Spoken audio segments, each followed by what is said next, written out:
ஆதியே துணை.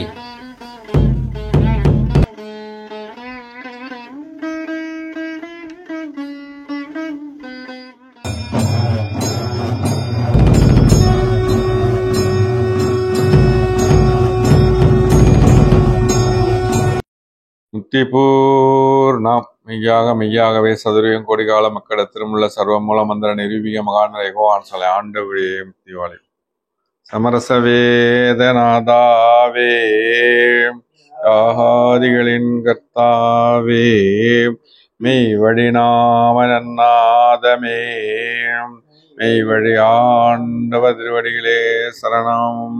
முத்திபூர்ணம் மெய்யாகவே சதுரியம் கோடிகால மக்கட திருமுள்ள சர்வ மூல மந்திர நிரூபிக மகாநர எகோவான் சலை ஆண்டு விழியே முத்திவாளி. எல்லோருக்கும் நமஸ்காரம். கற்றவர் வீழுங்கும் கற்பக கனியை கரையிலா கருணை மாக்கடலை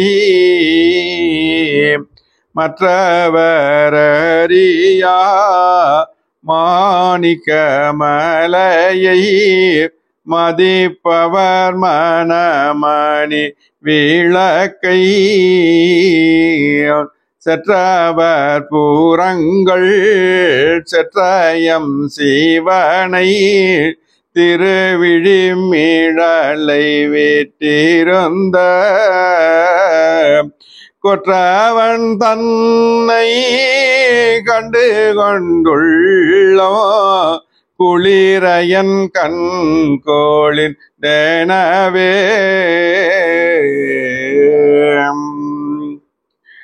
கல்கி மகதி கர்த்தாதி கர்த்தர் மெய்வழி சாலை ஆண்டவர்கள் எழிலோங்கும் சம்பூர்ண உயிர்களிப்பின் தெய்வ மனம் வீறி விரிக்கும் திரு ஆலவாயின் வழிக்குள் புகுந்துள்ள அனைவருக்கும் நமஸ்காரம்.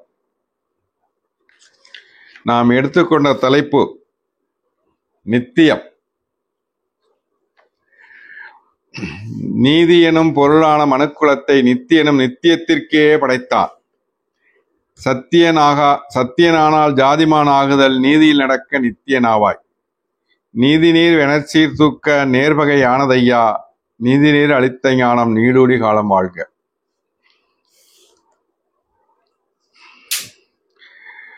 நித்திய தூளப்பிறப்பு அதுதான் ஆசானின் அன்பகத்து இருந்து வாழ்வது. அந்த கருவறையில் நமக்கு வேண்டியது ஆசானருடைய நித்திய அருட்பிரசாத அமுது என்ற சத்திய உணர்வோடு இங்கு சர்வ மதங்களின் அடித்தளமாகிய உண்மை நிசத்துவ சத்துவ சத்திய உயிர்ப்பு மல்லிகை தீண்டாமையே. இத்தனித்த செயல்தான் நித்திய சுவர்ணபதத்தூலம் எடுப்பது. அது தவறுமேயானால் கசப்பு என்னும் தீட்டு நாற்ற ஜலம் வெளியாகி நித்திய அவஸ்தை தூலமாகிய அழகை தூலம் வந்துவிடும் அப்படிங்கிறாங்க. தெய்வம் உத்தரவு பண்றாங்க. நம்ம தெய்வம் நித்தியத்துக்கு அடையலைன்னா கசப்பு வெளியாகிறோம் அப்படின்னு உத்தரவு பண்றாங்க. அடுத்ததுல பார்ப்போம். மனிதன் நித்திய நன்மை அடைய வேண்டும், மனிதன் நித்திய நன்மை அடைய வேண்டும் என்ற ஒரு பெருங்குண அடியா மகிழ்ச்சி குறிக்கோள் வைத்து அவ்வளவு படைப்பும் படைக்க பெற்றது. எல்லா மனிதர்களும் ஏற்றத்தாழ்வு வித்தியாசம் இல்லாமல் நித்திய நன்மை அடைய வேண்டும் என்பதுவே இறைவனின் பெருங்கருணை பேரருள் எண்ணம். தெய்வ உத்தரவு என்ன பண்றாங்க? எல்லா படைப்புகளுமே மனிதனுக்காக படைச்சது. ஆனா மனிதன் எதுக்கு படைச்சதுன்னா நித்தியத்தை அடையணும். அந்த நித்தியத்தை அடையணுங்கிறது தான் இறைவனுடைய எண்ணம் அப்படிங்கிறத இந்த வாக்கியத்துல குறிப்பிட்டு. அந்த நித்திய நன்மை என்ன தெரிகின்றதா? மல்லிகை தீண்டா வைரமணி தேகம் எடுப்பதுவே அந்த நித்திய நன்மை. அந்த நித்திய நன்மை என்னன்னா மல்லிகை தீண்டா வைரமணி தேகம் எடுப்பதே அப்படின்னு இந்த வாக்கியத்தில். மனுவாய் பிறந்த ஒவ்வொருவரும் இந்த நித்திய நன்மை அடைய வேண்டும் என்பதையே எல்லா வேதங்களும் பேசியுள்ளன.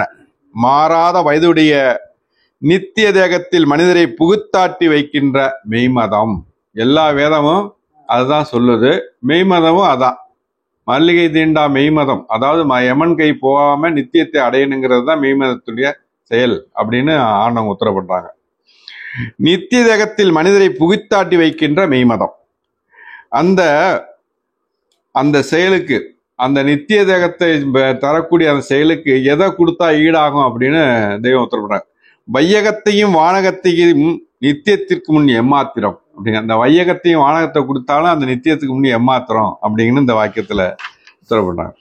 வையகமும் வானகமும் ஈடு பண்ண முடியாதது நித்தியம் ஒன்றுதான். அந்த நித்தியத்தை மனிதன் தலையில் ஏற்றி வைப்பதே செய்யாமல் செய்த உதவி அப்படிங்கிறாங்க. அந்த நித்தியத்தை ஏற்றி வைப்பதே செய்யாமல் செய்த உதவி அப்படின்னு இந்த வாக்கியத்தில் தெய்வம் உத்தரவுறாங்க. நித்தியத்தை தந்தரலும் வல்லவரின் வாக்கில் ஒரு திவலை என்றாலும் அதிலிருந்து வீசக்கூடிய அறிவாகார அதிசய வீச்சு இவன் பேச்சில் இருக்குமா அப்படிங்கிற. அந்த உலகத்துல யார் பேசினாலும் அவங்க ஒரு திவலை அப்படி வீசுற வீச்சுல இருக்காது அப்படின்னு தெய்வம் உத்தரவு பண்ணாங்க. அந்த நித்தியத்தை தந்தரலும் வாக்குல ஒரு திவலைனாலும் அது நித்தியத்தை அடையும், மற்ற உலகத்துல எவ்வளவு பேசினாலும் அது நித்தியத்தை அடையாது அப்படிங்கிறது இந்த வாக்கியத்துல குறிப்பிட்டு கொடுக்குறாங்க. இந்த உலக வாழ்க்கையானது ஒரு நித்தியம் போல் காணப்படுகிறது. எண்ணி பார்த்தால் அப்படி அல்ல. மகா பயங்கரமான அதிலும் மாறாத கவலையான வாழ்க்கை இது. இந்த உலக வாழ்க்கையானது ஒரு நித்தியம் போல காணப்படலாம், ஆனா பயங்கரமான வாழ்க்கை அது அப்படின்னு ஆண்டவங்க உத்தரவு பண்றாங்க. மகா பாரதூரமான காலம் கடந்து கோடி சூரிய பிரகாச நித்திய வாழ்வில் நிலைப்பிக்கவுமான ஒரு பொருள் இருக்கிறது. அந்த வாழ்வு பெறத்தான் மனிதகுலம் வந்தது. நமக்குள்ள ஒரு பொருள் இருக்குது, அந்த நித்தியத்தை அடைகிற பொருள் இந்த அனித்திய தேகத்துல இருக்கு. அதை பெறதான் இந்த மனிதகுலம் எடுத்தது அப்படின்னு இந்த வாக்கியத்துல குறிப்பிட்டு உத்தரவு பண்றாங்க. அந்த நித்திய வாழ்வை பெற இறைவனை நேருக்கு நேர் சந்தித்து அவ்வாழ்க்கையை கைபோட அதற்கான ஒரு வழி உண்டு அப்படின்னு. அதற்கான ஒரு வழி உண்டு. ஒன்று, நித்திய வைர உடல் எடுத்து சாயுட்சிய பதவி அடைகிறது. சுவர்ண உடம்பெடுத்து நித்திய வாழ்க்கையை அடைய அறிவு என்ற மாணிக்கத்தை மனிதனுக்கு உள்ளது. அந்த அறிவு மாணிக்கத்தை பெற்று நித்திய வாழ்க்கையை அடையாவிட்டால் நிச்சயம் பிசாசு சூலம் வந்து விடுங்கிறாங்க. மனிதனுக்கு அறிவு கொடுத்ததே நித்தியத்தை அடையணுங்கிறாங்க.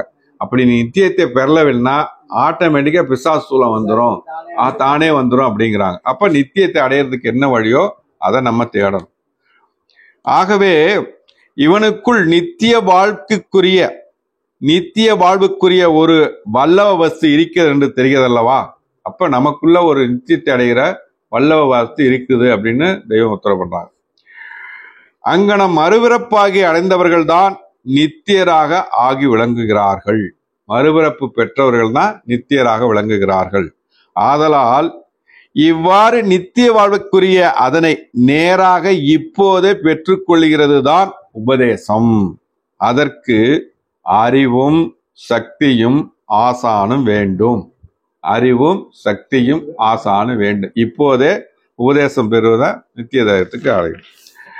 அதனை பெறவேதான் மனிதனுக்கு இந்த ரூபக தேகமும் வயதும் தந்தது.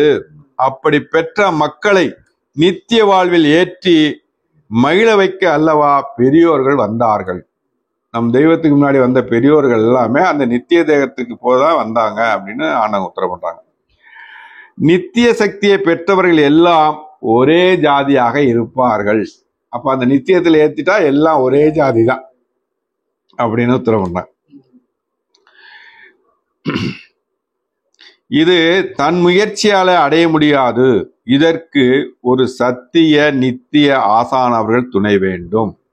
தன் முயற்சியால அடைய முடியாது, பெரியோர்கள் வர்றாருங்க, அவங்கள அண்டி பெற்றுக்குங்க. அதுக்கு ஒரு சத்திய நித்திய ஆசானவர்கள் வேண்டும்.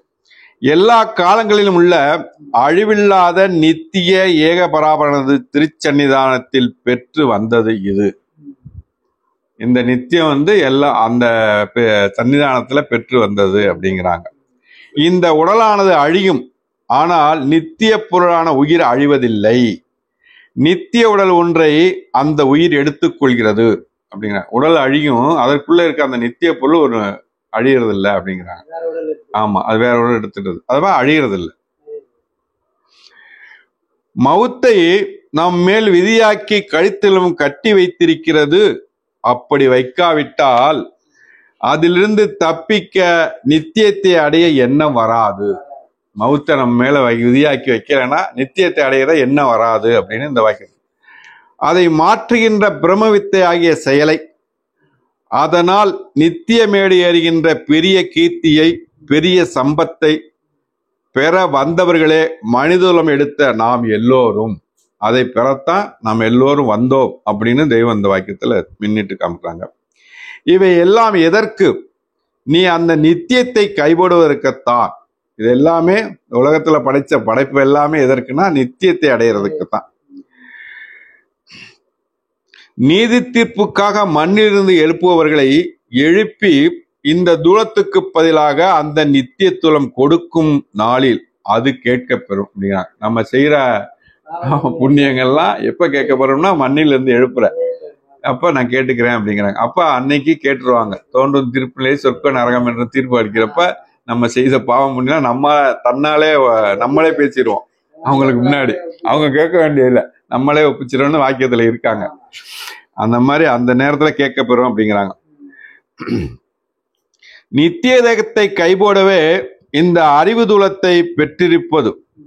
இதை நீ நம்பு என்கிறோம், நம்பாவிட்டால் நாசமாகத்தான் போவாய் அப்படிங்கிறாங்க. அப்ப தெய்வம் உத்தரவு பண்ணாங்க, நித்தியத்தை பெறதான் உனக்கு படைச்சது, நீ நம்பு, என்னையும் நம்புடா, நீனும் நம்புடா, இல்லைன்னா நாசமா போயிடுவா அப்படிங்கிறாங்க. அப்ப அவளை எவ்வளவு ஆத்திரத்துல சொல்றாங்க. ஏன்னா என்னை போல தேகம் எடுத்து வந்துட்டியே அப்படிங்கிறாங்க ஒரு வாக்கியத்துல. அப்ப நம்பாவிட்டால் நாசமாகத்தான் போவாய். இந்த நித்திய உடல் இருக்கும் போதே இதனுள் இருக்கும், இந்த அனித்திய உடல் இருக்கும் போதே இதனுள் இருக்கும் நித்திய முத்தி தேகத்தை பெற வேண்டும். இந்த அனித்திய தேகம் இருக்கிறப்பவே அந்த நித்திய தேகத்தை பெறணும் அப்படிங்கிறாங்க. ஆனால் கோடி சூரிய பிரகாசமான ஒரு நித்திய தேகம், ஜெய வீர தேகம், ஆயுதம் நெருப்பு தீண்டப்படாத தேகம், பசி தாகம் நோய் எட்டி தீண்டப்படாத தேகம் இந்த பீத்த உடலுக்குள் இருக்கிறது. எப்படி? நெருப்பு ஆயுதம் எதுவுமே தீண்டாது, பசி தாகம் எதுவுமே தீண்டாத ஒரு தேகம், இத கைவிட பண்ணணும் நம்ம. அது இருக்கிறது அப்படி இந்த தேகத்துல இருக்குது. அந்த சிரஞ்சீவி உலகுக்கு அரசனாக ஈசனாக ஆக்கவே நித்திய வலிமை என்னும் அமானிதமாகிய வித்தியா தத்துவ பொருளை வைத்து நீ மனித தேகத்தில் படைக்க பெற்றாய். இதை நிரூபித்து உன்னை அப்படி ஆக்கவே நாம் வந்திருக்கிறோம் அப்படிங்கிறாங்க. எப்படி அடிக்கிறாங்க மாதிரி, சாட்டை அடிச்ச மாதிரி. அகிம்சை என்பது நம்பிய தன்னுயிர் தற்கொலை செய்யாது நித்திய தேவ வாழ்க்கையை பெற்று வாழ்வதற்கு ஒரு தேவ ஆசானை அடைந்து. அகிம்சை என்பது அந்த நித்திய தேகத்தை அடையணும் அப்படிங்கிறாங்க. அகிம்சைனா வேற எதாவது சொல்லுவாங்க வெளியுலகத்துல, ஆனா தெய்வம் உத்தரம் பண்றாங்க அந்த நித்திய தேகத்தை அடைகிறதா அகிம்சை அப்படிங்கிறாங்க. அவ்வாறு இருக்க நித்திய உடனாகிய அத்தனிப்பெருங்கருணை ஏகநாயகன் நீ சுமக்க முடியாதையா கடமையாக உன் மீது சுமத்துவான், சுமத்தவில்லை. அப்ப அந்த நித்தியத்தை பெறதுக்கு ஒரு கடமை வச்சிருக்காங்க, அது ஒண்ணும் நீ சுமக்க முடியாது இல்ல. அது இன்னொரு வாக்கியத்துல தெய்வம் சொல்றாங்க, தன்னுடைய பிள்ளைக்கு தகப்பன் என்ன சுமக்க முடியாத தூக்கி விட்டுருவானா, சுமக்க மாட்டான். அந்த மாதிரி அந்த அவங்க ஒரு தாயின் பெருங்கருணை, அவங்க நீ சுமக்க முடியாத அவனுக்கு சுமத்த போறாங்க. அப்படி இல்லை அப்படிங்கிறப்ப இந்த வெளி உலகத்துல எல்லாம் குத்திக்கிட்டு போயிட்டு தர்றாங்க நாட்கள், அதெல்லாம் வேணாம் அப்படின்னு தெய்வம் உத்தரவு பண்றாங்க. அப்ப சுமக்க முடியாதையா சுமத்துறாங்க, நீ அதை பெறணும் அப்படிங்கிறாங்க. நித்திய சுருளாகிய நித்திய லோகத்தில் நித்திய சுபபோகத்தில் வாழ்ந்து கொண்டிருக்கிறார்கள். அதாவது பெரியவர்கள்லாம் இறந்துட்டாங்கன்னு வெளியில சொல்றாங்க. அப்படி இல்லை, அவங்க இறக்கல. அவங்க நித்திய சூரியர்களாக நித்திய லோகத்தில் நித்திய சுபபோகத்தில் வாழ்ந்து கொண்டிருக்கிறார்கள் அப்படின்னு தெய்வம் உத்தரவு. எல்லாருமே இங்க வாழ்ந்து கொண்டிருக்கிறார்கள். எல்லோரும் இந்த மெஞ்ஞான நித்திய செல்வத்தை பெற்று அனுபவிக்க வேண்டும் என்பதுவே எமது முழு இச்சை அப்படின்னாங்க. மனிதனா பிறந்த எல்லோரும், நெட்டையா இருக்கான், குட்டையா இருக்கான், கருப்பா இருக்கான், சிவப்பா இருக்கான், அப்படிலாம் இல்லை. அந்த ஜாதி இந்த ஜாதியில மனிதனா பிறந்த எல்லோருமே அந்த நித்தியத்தை அடைய வேணுங்கிறது அவங்களுடைய இச்சை. அந்த ஆபத்திலிருந்து நீக்கி நித்தியத்தை ஏற்றவே எல்லா மதமும் எல்லா வேதமும் நாமும் வந்தோம் அப்படிங்கிறாங்க. அந்த அந்த ஆபத்திலிருந்து, அனித்திய ஆபத்திலிருந்து காப்பாத்துறதுக்கு தான் எல்லா வேதமும் வந்தது, நாமும் அதுக்கு தான் வந்தோம் அப்படின்னு தெய்வம் உத்தரப்பட்டாங்க. ஆம், தன் ஜீவனை அறிந்து சொல்லுகின்றவர்கள் வார்த்தைகள் யாவுமே நித்தியமே ஆம். அவங்க தன் தீவனை அறிஞ்சு சொல்ற வாக்கு பூராமே நித்தியமே அப்படிங்கிறாங்க. மனித குலத்தை நித்தியத்திற்காகவே படைத்தார். அந்த நித்தியத்தை அடைவதற்கு முன் இவனுக்கு 7 பருவங்களாகிய 7 பிறப்புகள் தந்தார். 7 பிறப்பு, அது என்னன்னு நம்ம அதுல ஏற்கனவே பார்த்திருக்கோம். இவன் இந்த அரிய உடல் எடுத்த பிரயோஜனமாகியது நித்தியத்தை கைபோடுகிற பிறப்பு. அந்த நித்தியத்தை கைபோடுறதுக்கு தான் இந்த மானிட ஜென்மம் எடுத்தோம் அப்படின்னு நிறைய வாக்கியங்கள் நம்ம சொல்றோம். 7 பிறப்புல முதல்ல பேசியிருக்கோம். நித்தியத்திற்கான அந்த பிறப்பில் இவன் பிறக்க வேண்டும் என்று இந்த 1008 அண்டங்களையும் வண்ண வண்ணமான உணவுகளையும் பலவிதமான சவரச்சன்களையும் இவனுக்காக படைத்தான். அப்ப இந்த உலகத்துல முதல்ல சொல்றாங்க எல்லாமே வண்ண வண்ணமான எல்லா படைப்புகளுமே அந்த நித்தியத்தை அடையிறதுக்கு தான். ஒரு பழமொழி சொல்லுவாங்க ஊர்ல, நெல்லுக்கு பாயுறது புல்லுக்கு பாயுது அப்படிமா. தண்ணி போறது நெல்லுக்கு தான் பாயுது, ஆனா இடையில உள்ள புல்லும் அதுல அந்த மாதிரி நித்தியத்தை அடையிறதுக்கு தான் எல்லாமே படைச்சாங்க. அடையாதவனும் அதை அனுபவிக்கிறான். ஆனா அடையணுங்கிறது தான் கடமை. நித்திய வாழ்க்கைக்குரிய என்றைக்கும் மாறாத அழியாத அலங்கார அந்த யவன தேகத்தை கற்பாந்த கோடி காலம் இருக்கக்கூடிய அந்த வைரமணி கற்பக தேகத்தை இழந்த நஷ்டமாச்சே அப்படிங்கிறாங்க. அந்த நித்தியத்தை அடையலைன்னா அந்த எல்லாமே நஷ்டம், உன்னை படைச்சது எல்லாமே நஷ்டமாச்சே அப்படிங்கிறாங்க, வருத்தப்படுறாங்க. அப்ப அந்த நித்தியத்தை நம்ம அடையணும். அதுக்கு என்ன வழி அப்படின்னு பார்த்து அதை அடையணும். இந்த நித்திய தூலத்தில் அவஸ்தையில் மாட்டிக்கொள்ள போகிறாயே ஐயா அப்பா என்று நாம் அவனை கட்டி கொண்டு அழக்கூடாது என்று நினைக்கிறோம். அதாவது நித்தியத்தை அடையாம போறவனை அவனை கட்டி அழுதாவது அவனை நித்தியத்தை அடையடா அப்படின்னு சொல்லாமன்னு ஆண்டவங்க உத்தரவு பண்ணாங்க. ஏன் கட்டி கொண்டு அழக்கூடாதா? கடைசி அவங்க உத்தரவு தான், கட்டி கொண்டு அழுதாவது நித்தியத்தை அடையடா அப்படின்னு. அப்ப அவ எவ்வளவு சர்வேஸ்வரனே அவ்வளவு விசனப்படுறாங்க. இவனை கருவில் அமைக்கும் போது நித்தியத்திற்கென்று பூரண கால பூரண எளியுடைய பூரண வல்லபத்திற்கென்றே இவன் உருவாக்க பெற்றான். கருவில் அமைக்கும் போதே இவன் நித்தியத்துக்கு தான் அப்படின்னு சொல்லி அமைச்சிடறாங்க. அப்ப எல்லா வல்லமும் பெற்று அதை அடையணும் அப்படிங்கிறது தான் அவங்களுடைய எண்ணம். நித்தியத்தை தேடவில்லை, உலகத்துல நித்தியத்தை தேடவில்லை, அழிந்து போகிறதையே தேடினான் ஒழிய நித்தியத்தை தேடவில்லை அப்படிங்கிறாங்க. அப்ப அழிகிறத தான் தேடுறான். தெய்வம் உத்தரவு பண்றாங்க, வேலை பார்க்குற செத்ததுக்கு அப்புறம் 1000 ரூபா போட்டு கூலி தர்றேன் அப்படின்னா எவனா வேலை பார்ப்பானா அப்படிங்கிறாங்க. அப்ப அழிந்து போறதுதான் தேடுறான். அழியாத ஒண்ணு இருக்கு, அதை தேடுறதுக்கான உலகத்துல யாரும் இல்லை. ஆமா, அதை எடுத்து சொல்ல வர்றவங்களையும் அள்ள தட்டுறாங்க. ஆனால் நரக அவஸ்தையாகியது நித்தியமாய் பீடிக்க இருக்கிறது. அந்த சீக்கிற்கு உதவ முடியுமா? முடியாது. அந்த நரக வாழ்க்கை நிச்சயம் பிடிச்சிருது எல்லாரும். அது ஒரு சீக்கு அப்படிங்கிறாங்க. அதுக்கு உதவ முடியுமா யாராவது? முடியாது அப்படிங்கிறாங்க. நித்தியத்தை புறக்கணித்த பாவம் இவனை அப்படி கொண்டு போய் முட்டுகிறது அப்படிங்கிறாங்க. அந்த நித்தியத்தை பெரியவங்களை புறக்கணிக்கிற பாவம் தான் இவன் போய் நரகத்துல மாற்றான் அப்படின்னு உத்தரவு பண்றாங்க. நோய் நொடியே இல்லாத நித்திய உடல் எடுத்து வாழ வந்த மனிதன் இவனை எப்படியும் அதோகதிக்கு போகாமல் திருப்பி நித்தியத்திற்கு ஆக்கவே நாம் வந்தோம். உனது தேகம் நித்தியத்தை பெறுவதற்காகவே இத்தனை வல்லவங்கள் நிரப்ப பெற்று வந்துள்ளது. இந்த தேகத்துல உள்ள வல்லவங்கள் எல்லாமே அந்த நித்தியத்தை பெறுறதுக்கு தான் படைக்கப்பட்டது அப்படின்னு உத்தரவு பண்றாங்க தெய்வம். அப்ப முதல்ல நம்ம அடைய வேண்டியது அந்த நித்தியம். அந்த நித்தியத்துக்கு என்ன வழி அப்படிங்கறத தான் நம்ம தேடி கண்டுபிடிக்கணும். இந்த உலகிற்கு இதற்கு முன் வந்த பெரியோர்கள் இந்த நித்திய செயலை பற்றி எவ்வளவு பேசியிருப்பார்கள். தெய்வம் உத்தரவு பண்றாங்க. 6ஆம் திருமுறைன்னு ஒரு நூல் எவ்வளவு எழுதியிருக்காங்க வள்ளலாறு. அப்ப எவ்வளவு பேசியிருப்பாங்க அப்படின்னு உத்தரவு பண்றாங்க. இப்ப அதே மாதிரி நம்ம தெய்வம் 4 நூல் வெளியிட்டு இருக்காங்க. அப்ப எவ்வளவு பேசியிருப்பாங்க. 6 வருஷம் தொடர்ந்து நடந்து போய் ஊரா பேசியிருக்காங்க. அப்ப ஒரு தலை சேரலைங்கிறது அது சொல்ல முடியாத உயரமா இருக்குது அப்படின்னு வாக்கியத்துல மின்னி காமிக்கிறாங்க. அப்ப அவங்களும் கஷ்டப்பட்டிருக்காங்க தெய்வம். கொஞ்சம் இந்த மெய்வழியானது இப்போ வர்றவங்களுக்கெல்லாம் மெய்வழி என்னமோ நேற்று காலையில முளைச்சு இன்னைக்கு வந்ததா அவங்க நினைக்கிறாங்க எல்லாரும். அப்படி இல்லை. அது மெல்ல மெல்ல மெல்ல மெல்ல மெல்ல தான் வளர்ந்து இன்னைக்கு இவ்வளோ நிக்குது அவங்களுடைய செயல். அது அவங்க அவ்வளோ வல்லவம் பெற்றும் அதை உலகத்துல நிலைநாட்ட முடியல. எத்தனை கலகங்கள், எத்தனை சண்டைகள், எவ்வளோ பாடு. வீட்டில் வச்சு தீயை வச்சு கொளுத்துனாங்க, தெய்வத்தை வச்சு. அவ்வளோ கஷ்டப்பட்டு தான் அந்த மெய்வழியை நிலைநாட்டியிருக்காங்க. ஏன்னா அவங்களுடைய செயல். ஒவ்வொரு பாரவான்களும் எங்கே கொடையடிஞ்சாங்கன்னு கண்டு அதை நிரப்பினேன் அப்படின்னு உத்தரவு பண்றாங்க. நித்திய அனித்திய பேரின்ப அளக்கும் அறிவு வல்லவத்தை அடைய இங்கு ஏன் வரமாட்டேன் என்கிறான்.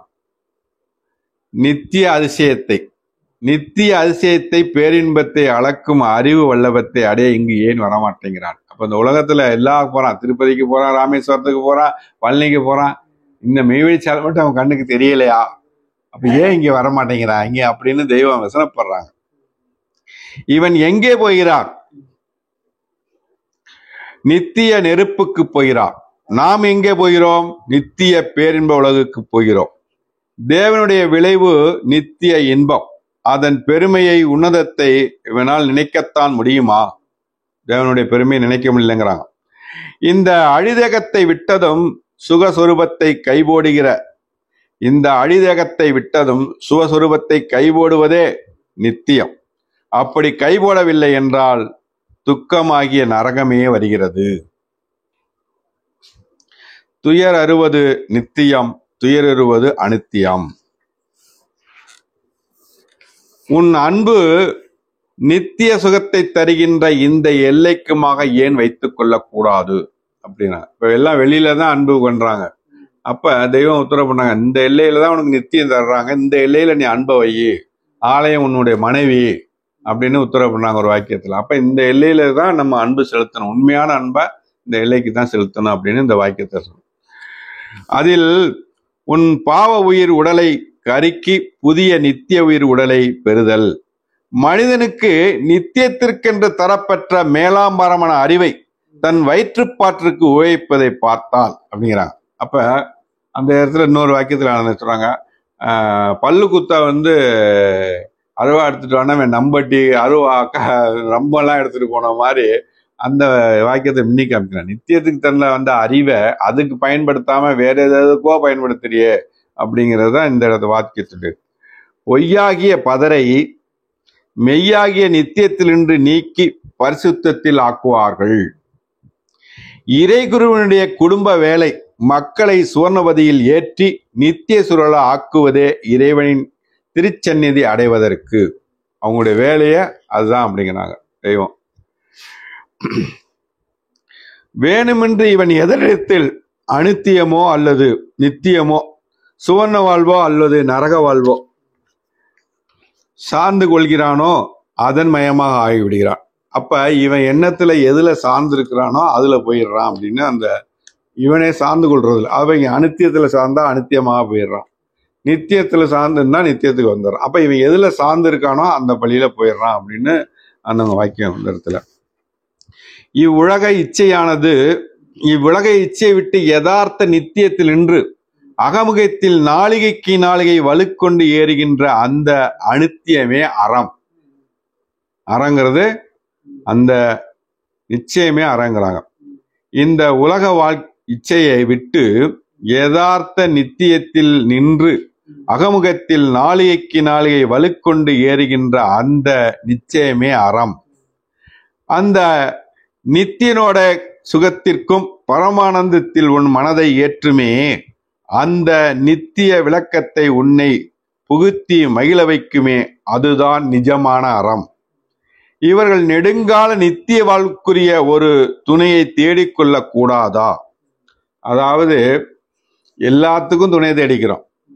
ஒரு ஊருக்கு போனோம்னா வழி போக்குவரத்து தெரிஞ்சவங்கள துணை தேடிக்கிறோம், குளிர் வருதுன்னா போர்வை துணை தேடிக்கிறோம், வாழ்றதுக்கு மனைவி துணையை தேடிக்கிறோம். ஒவ்வொன்றுக்கும் துணையை தேடிக்கிற நம்ம ஏன் நித்திய வாழ்வைக்குரிய ஒரு துணையை தேடிக்கொள்ள கூடாதா அப்படின்னு இந்த வாக்கியத்துல மின்னி காமிக்கிறாங்க. அந்த நித்திய பேரின்ப வாழ்க்கையை இந்த ஊன உடலில் அடைய முடியாது. நிஜமான திட்டமான நித்திய செயலுடைய தெய்வத்தின் இந்த ஆலயம் உலகத்தார் கண்ணுக்கு எப்படி இருக்கிறது? இந்த ஆலயம் உலகத்தார் கண்ணுக்கு எப்படி இருக்கிறது? பெரிய கடல்ல ஒரு ஊசி இருந்தா தெரியுமா அப்படின்னு வாக்கியத்தில் தெய்வம் சொல்லிடுறாங்க அந்த பாடல்ல. அப்ப இந்த உலகத்தாருக்கனுக்கு இவ்வளவு பெரிய உலகத்துல இத்தனை பேர் இருக்காங்க, கோடிக்கணக்கான பேர், அவங்களுக்கு இது தெரியல அப்படிங்கிறது தெய்வத்தின் எல்லோருக்கும் இந்த அனித்திய தேகம் போய் நித்திய தேகம் வரும். இப்படி அவஸ்தையில் போய் மாட்டாமல் நித்திய சுவர்க்கத்தை சம்பாதிக்கவே 100 வயதை இறைவன் நமக்கு இனாமாக தந்தார். 100 வயதை கொடுத்தது இந்த நித்தியத்தை அடையிறதுக்கு தான். அந்த பரமபதம் அடைந்து நித்திய யவன தேகத்தை அடையட்டும் என்றல்லவா அருமையான அறிவையும் வயதையும் உனக்கு கொடுத்தார். ஆனால் யாராவது வந்து அந்த நித்திய தேகத்தை அடைகிறார்களா அப்படிங்கிறாங்க. கோடி சூரிய பிரகாச தூலம் அதுதான் நித்திய தூலமாக உனக்கு அடுத்தாற்போல் தரப்பெறுவது இருக்கிறது. எக்கோடி காலம் இருந்தாலும் மனிதன் அழிகிறதே இல்லை. ஒன்று நித்தியனாக பரமபதத்தில் இருக்க வேண்டும், இல்லாவிட்டால் நரகத்தில் கிடந்து எக்கோடி காலத்தும் அவஸ்தைப்பட வேண்டும். மனிதன் தூளம் எடுத்துட்டா ஒன்று நித்தியத்தை அடைஞ்சு சொர்க்கத்துக்கு போகணும், இல்லாட்டி அனித்தியத்தை அடைஞ்சு நரகத்துக்கு தான் போகணும். எதுவுமே அழிகிறதில்லை, நரகமும் அழிகிறதில்லை, சொர்க்கமும் அழிகிறதில்லை. அப்ப அது நித்தியத்தை நீ அடைஞ்சிடணும் அப்படிங்கிறது இறைவனுடைய எண்ணம். நித்தியத்தின் பிறவி நீ எடுக்காதே இருந்து கெடுத்து விடாதே என்று கூறும் குரல் இதுவே. என்றைக்கும் நீ இருந்தே திறனும். அப்படி இருப்பது நித்திய சுவர்க்க வாழ்வில் இருக்க வேணுமா, அல்லது நரகதூலம் எடுத்து நித்திய நரகம் என்று சொல்லப்பட்ட உலகத்தில் நீர் இருக்க வேணுமா? இல்லாவிட்டால் வர்ணனை கடங்காத அலையினுடைய நித்திய தூலம் எடுத்து சுவர்க்கம் என்று சொல்லப்பெற்ற உலகத்தில் இருக்க வேணும். இதில் எதில் இருக்க வேணும் நீனே முடிவு பண்ணிக்கோ அப்படின்னு உத்தரவு பண்ணார். இந்த அனித்திய தேகம் போய் நித்திய தேகம் வரப்போகிறது. அந்த நித்திய தேகம் அப்படிப்பட்டதல்ல. தீயை வைத்து எவ்வளவு கொளுத்தினாலும் அதில் வரும் வாதையை அனுபவிக்கின்றதை தவிர செத்து போகிறதில்லை. அந்த தேகத்துல அந்த நரக நித்திய தேகத்தை வாளால் அறுக்க ஐஸ் கட்டியை அறுத்தால் பின்னே ஒட்டிக்கொண்டே வருவதை போல் ஒட்டிக்கொண்டே வருமே தவிர பிளவுபடுவதில்லை அப்படிங்கிற. எவ்வளோ கஷ்டம் தேங்கப்பா. தீட்டாகிய நித்தியத்தை அவஸ்தைக்கு போகவா படைத்திருப்பான். சிருஷ்டியில் நித்தியம் எது அனித்தியம் எது? மனுதான் நித்திய பொருள். அவன் சாவதே இல்லை. திட்டமா சொல்றாங்க, மனிதன் சாவதே இல்லை. அவரவர்களின் மதத்தினுடைய அடித்தளம் இதுவே. நிஜமான வாழ்வு, நித்திய வாழ்வு, நித்திய செயல். எல்லா மதத்தினுடைய செயலும் நித்தியத்தை தான் சொல்லுது அப்படின்னு தெய்வம். நித்திய பேரின்ப சுவர்லோக வாழ்க்கையை அடைய வேண்டாமா? மனிதனானவன் நித்திய சுவர்க்க பதவி அடைய பெறுவதுவே இறைவனின் குறிக்கோள். இங்கு வார்த்தைகள் உங்களுக்கு புதிதாக இருக்கின்றன. நீயும் எம்மை போலவே தூலம் எடுத்து வந்தும் நித்தியத்தை கைபோடாமல் போகிறாய் என்று சதா விசனப்பட்டு அதே கவலையாக இருக்கிறோம். இங்க பேசுற வார்த்தை எல்லாமே நித்தியம்தான் அப்படின்னு தெய்வம்.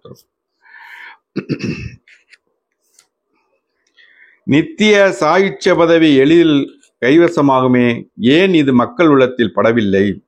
மனிதன் நித்தியனாகையால் இவன் அழிவதே இல்லை. நித்திய மகிழ்ச்சியோடு எக்கோடி காலத்திற்கும் வாழ வேண்டும், அல்லது நரகத்தில் நித்திய அவஸ்தை அனுபவித்துக் கொண்டிருக்க வேண்டும். நித்திய வஸ்து வகையால் அழிக்கப்பட்டு போவதில்லை. இவன் நித்திய வஸ்துவால் அழிக்கப்பட்டு போவதில்லை. ஒன்னும் நரகத்துல இருக்கணும், இல்லாட்டி சொர்க்கத்துல இருக்கணும். செத்து போனா ஒன்னும் இல்லைன்னு நினைக்கிறாங்களா?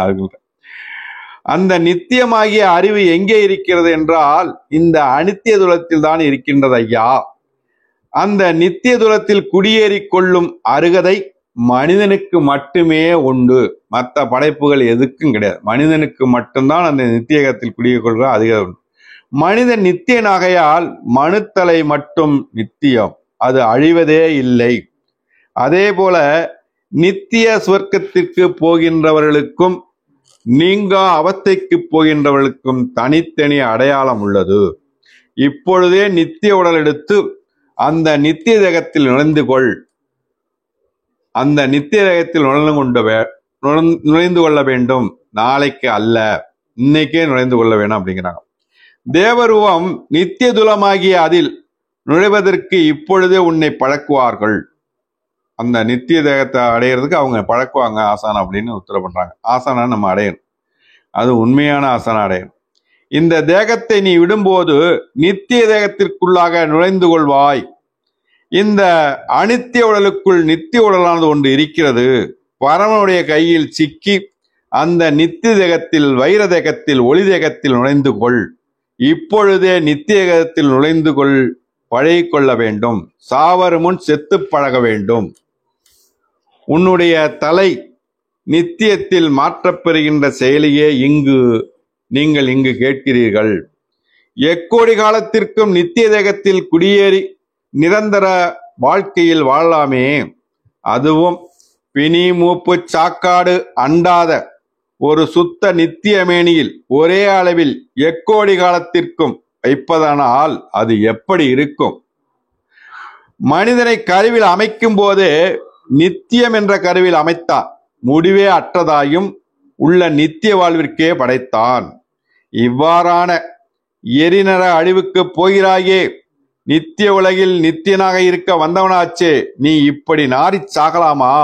எம்மை போல பிறந்தவனாச்சு, அவங்கள போல மனிதன் எடுத்தது, நீ போய் அப்படி சாவலாமா அப்படின்னு அவங்க தெய்வம் உத்தரவுனார்.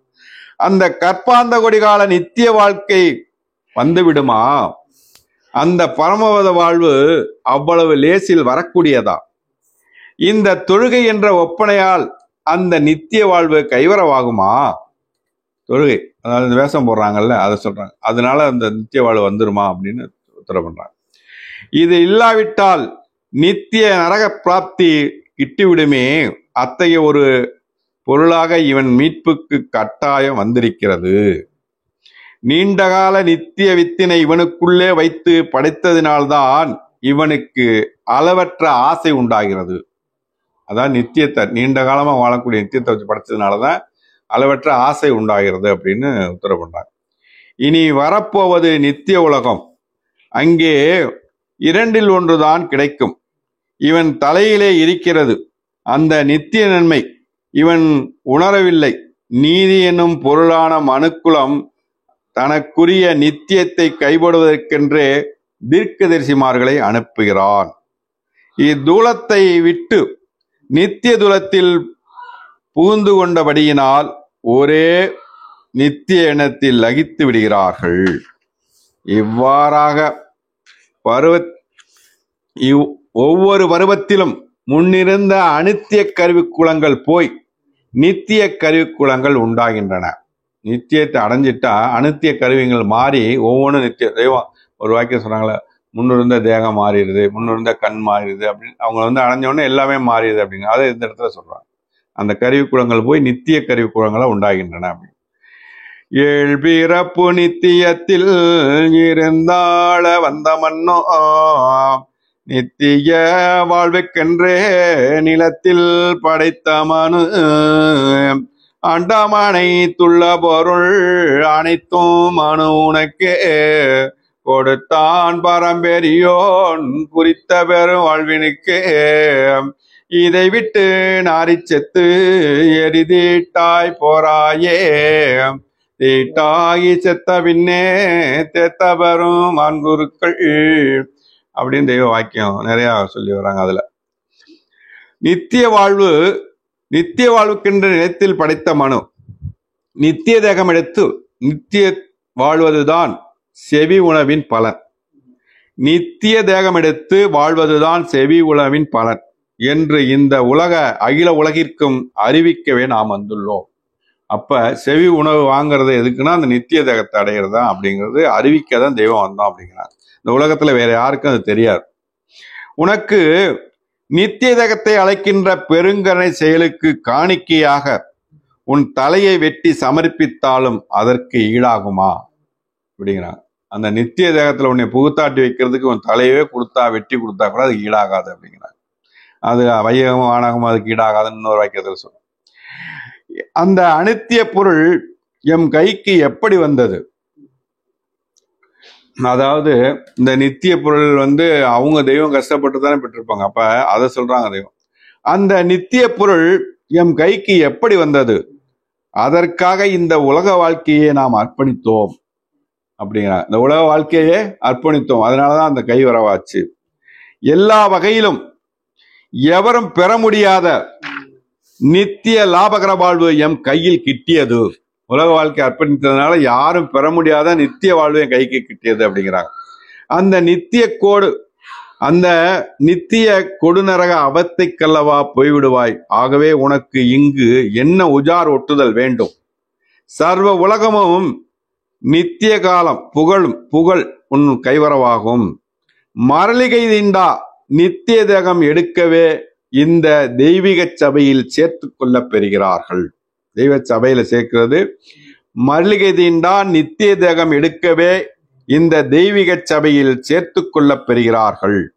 நித்திய வாழ்விற்கான மனிதனும் உண்டாகிறான். நித்தியம் ஒரு எல்லை, அனித்தியம் ஒரு எல்லை. இரண்டிற்கும் எவ்வளவு தூரம் அப்படிங்கிறான்? பாரதூரமான தூரம் அப்படிங்கிறான். ரெண்டுக்கும் நித்தியம் பக்கத்துல இருக்கிறது, அது பாரதூரமா இருக்கு அப்படிங்கிறான்.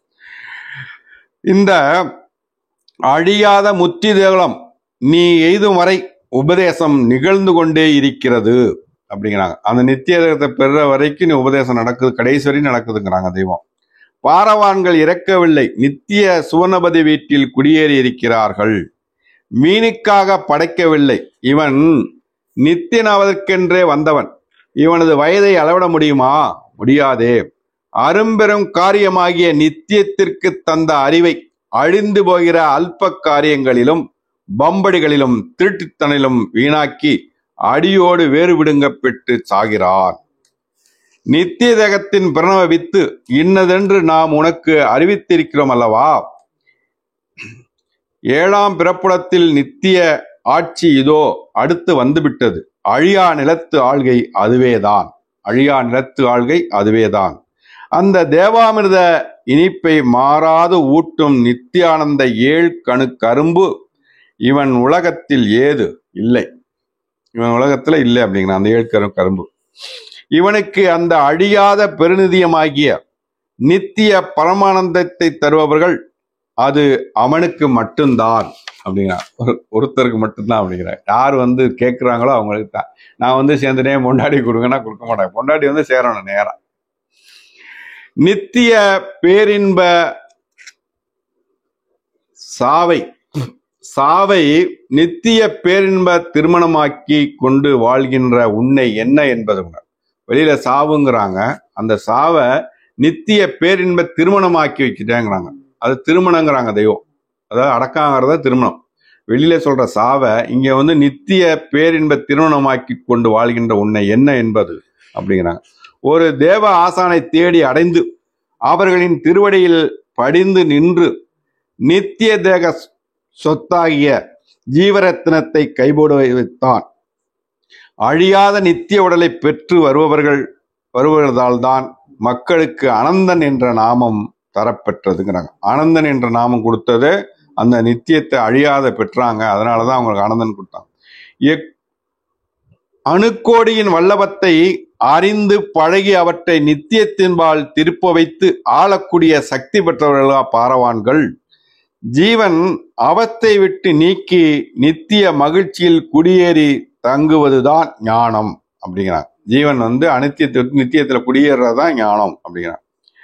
ஒரு பிரம்ம சொருபரை தேடி அடைந்து கொள்வேமாகில் நித்திய பேரானந்த சுவர்ணபதி வாழ்வில் அவர்கள் நம்மை குடியேற்றி வைப்பார்கள். நீண்டகால நித்திய வாழ்விற்கான இந்த ஊரான உயிர் பயிரேற்றும் ஊர் என்று பெரிய ஊர் என்று தீர்க்கதரிசிகள் கூறுகிறார்கள் அப்படிங்கிறாங்க. நம்ம ஊரான உயிர் பயிரேற்றும் தீர்க்கதரிசிகள் எல்லாருமே கூறுறாங்க. நம்ம சாலையை எல்லா தீர்க்கதரிசிகளுமே சொல்லுறாங்க. இது வரைக்கும் வந்த தீர்க்கதரிசி எல்லாமே இந்த எல்லையை குறித்து தான் பேசுறாங்க. அது ஊரான உயிர் பயிரேற்று உதவும். என்ன வரப்போகிறது? நித்திய திருமேனியாகிய அந்த 6 படை வீட்டின் அமர்ந்துள்ள செந்தமிழ் கடவுள் இப்படி எல்லா மக்கள் உடல் நோக வீண்பாடுபட சொல்லியிருப்பார்களா? சொல்லியிருக்க மாட்டார்கள். எதுக்கு சொன்னாங்கன்னா, அந்த வெளியில காதுல கம்மு கொம்புலாம் குத்திக்கிட்டு வாயில குத்திக்கிட்டுலாம் போறாங்கல்ல, அப்படி அவசப்படவா பெரியவர்கள் சொன்னாங்க, அப்படி சொல்லலை அப்படிங்கிறாங்க. அப்ப அவங்க சொன்ன வேலை ஈஸியான வேலை தான். அதை நித்தியத்தை அடையணும். என்றைக்கும் அந்த நித்திய வாழ்வை கைபோடுவோம் என்ற எண்ணமே இல்லாமல் இருக்கிறார்கள். என்றைக்கு அந்த நித்திய வாழ்வை கைபோடுவோம் அப்படிங்கிற எண்ணமே இல்லாம உலகத்துல வாழ்றாங்க அப்படின்னு சொல்றாங்க. உன் ஜீவன் அதன் சொந்த உடலாகிய நித்திய உடலை என்ன மேம்பாடு உடையதாக செய்யாது அப்படிங்கிறாங்க. அந்த ஜீவன் அதை அடைஞ்சிட்டா அது மேம்பாடு உள்ளதா செய்யும் அப்படிங்கிறாங்க. அதன் சொந்த நித்திய உடலை என்னாலும் இருக்க வைக்கின்ற சாகாத வித்தையை கற்பிக்கவே நாம் வந்துள்ளோம். அளவிடற்கரிய நித்திய பொருளை படைக்காமல் இவனிடத்தில் எந்த ஆசை வைத்து படைத்திருப்பான். எல்லா பொருளையும் படைச்சதுனாலதான் உன்னுடைய அந்த ஆசையை வச்சு படைச்சிருக்கோம் அப்படிங்கிற. அளவிடற்கரிய நித்திய பொருள் எல்லாம் வெளியில படைச்சதுனால அந்த ஆசையை வச்சு படைச்சிருக்கோம் அப்படின்னு அந்த இடத்த சொல்றாங்க. அப்ப அந்த ஆசையை வச்சு படைச்சதே அந்த நித்தியத்தை கை போடுவதுதான். மகா மேலம்பரமான அந்த நித்திய தூலத்தை முழு தீர்க்கமாக முழு திறத்தோடு இப்போதே பற்றி கொள்ள வேண்டாமா? பூரண அறிவு தூலமாகிய பேரின்ப நித்திய தூலத்தை கைபோடாவிட்டால் இரண்டுங்கட்டு நீங்கா அவஸ்தை தேகமாகிய அழகு தேகம் வந்துவிடுமே. பிறகு மீட்பு ஏது? எக்கோடி காலமும் இருந்து வாழும் நித்திய பேரின்ப சுவர்ணமத தூலம் எடுத்து பரமத்தை அடையாவிட்டால் நரக தண்டனை நீ அடைந்தே தீர வேண்டும். நீதி என்னும் பொருளான மனுக்குலத்தை நித்தியத்திற்கே படைத்துள்ளான். ஆகையால் அந்த நித்தியத்தை கைபோடும் நெறிமுறையில் தலையிட்டவர்களே பெரியோர்கள், தலையிடாதவர்கள் இழிகுலத்தோர். கவலை, துயர், கனபயம், பிணிப்பல தரும் இந்த உலக வாழ்க்கைக்கு அது தரப்பெறவில்லை. நித்தியத்தை பெறுவதற்காகவே அது இவனுக்கு தரப்பெற்றது. நித்தியத்தை அழைக்கின்ற அந்த தேகத்திற்குள் தான் புகுந்து கொண்டு அதன் பூரண வல்லபத்தை பெறுவதுவே ஞானம். ஆசான்பால் ஒடுங்கிய பின்தான் நித்திய தேகமாகிய அறிவு தேகத்திற்குள் புகுத்து அதன் சுவர்ண ஆட்சியை ஒருவர் கைபோட முடியும். நித்திய தேகத்தில் புகுந்து வாழ்கின்ற அந்த யுகங்கோடி கால வாழ்வோடு ஒப்பிட்டு பார்த்தால் இது எம்மாத்திரம். ஆனால் ஆறாவது அறிவோ எக்கோடி காலத்தும் மாறாத நித்திய பேரின்ப மகிழ்ச்சிகர வாழ்வை அளப்பது. ஆறாவது அறிவே அந்த நித்தியத்தை அளப்பது. அவஸ்தை வாழ்க்கை இல்லாமல் ஆக்கி நித்திய பேரின்ப வாழ்க்கை இவன் தலையில் சூட்டவே துசங்கட்டி நிற்கிறது. தன்னில் இருக்கும் ஜீவனை சந்தித்து நித்திய வாழ்வை கைபோட செலவிடாமல் படைத்த எஜமானையே தூசிக்க செலவிடுகிறான். சர்வத்திற்கும் எஜமானாக விளங்கும் அந்த நித்தியன் தன் தனிப்பெரும் கருணையால் நம்மை குறிவைத்து உண்டாக்கப் பெறுகிறான். எல்லா படைப்பும் நம்மை குறிவைத்து தான் உண்டாக்கப்படுகிறோம். வரும் அவஸ்தை ஆகிய சாவிலிருந்து தப்ப வைத்து நித்தியத்தில் சேர்ப்பிக்கிற வழியை அவர்கள் யாரும் கண்டுபிடிக்கவில்லை அப்படிங்கிறாங்க. அதாவது தெய்வத்துக்கு முன்னாடி வந்தவங்க பெரியவர்கள்லாம் யாருமே அதை கண்டுபிடிக்கல. தெய்வம் அந்த நித்தியத்தை கண்டுபிடிச்சு எல்லாத்தையும் அந்த தெய்வம் ஒரு வாக்கியத்தை சொல்றாங்கல்ல, எல்லாருக்கும் தேகமுத்தி நான் தான் கொடுக்கணும் அப்படிங்கிறாங்க. இது வரைக்கும் வந்தவங்க எல்லாம். அப்ப ஆனால் வர இருக்கிற நித்திய உலகத்தில் உயிரும் உடலும் அப்படி பிரிய முடியாதபடி பிசைந்து ஒன்றாக சேர்ந்து ஒரே தூலமாக படைக்க பெறும். அதுதான் பிணி மூப்பு சாக்காடு இல்லாத நித்திய தூலம் அப்படிங்கிறாங்க. அப்ப நித்திய தூலத்துல உயிரும் உடலும் ஒட்டி இருக்குமா, பிரிஞ்சு இருக்குமா, அதை பிரிக்கவே முடியாதான். அப்படி ஒரு தூலம் அவனுக்கு தரப்போறாங்கிறாங்க. அப்ப அப்படி ஒரு தூரம் தரப்போறப்ப நம்ம எப்படி இருக்கணும்?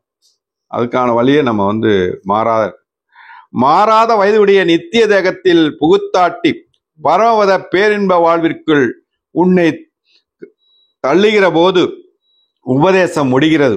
அப்பத்தான் எம் ஏழையும் முடிகிறது. முன் சென்ற நித்திய சூரியர்களாகிய மகத்துக்களே இறைஞ்சுகிறார்கள்.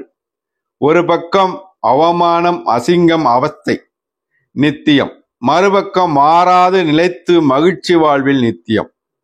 அவஸ்தையும் மகிழ்ச்சியும் என்றென்றும் நித்தியமாக தங்கி தரிக்கின்ற அழியாத வைரமணி தேகத்தில் புகுத்தாட்டி நித்திய உலகிற்கு ஆக்கப்பெற்றுள்ளது அந்த உயிர் அப்படிங்கிறாங்க. நித்திய வாழ்வு நிமலனும் ஆயம். அப்ப அந்த நித்திய உலகத்துக்கு ஆக்கப்பெற்றதுதான் அழியாத கொண்ட மாற்றினார்.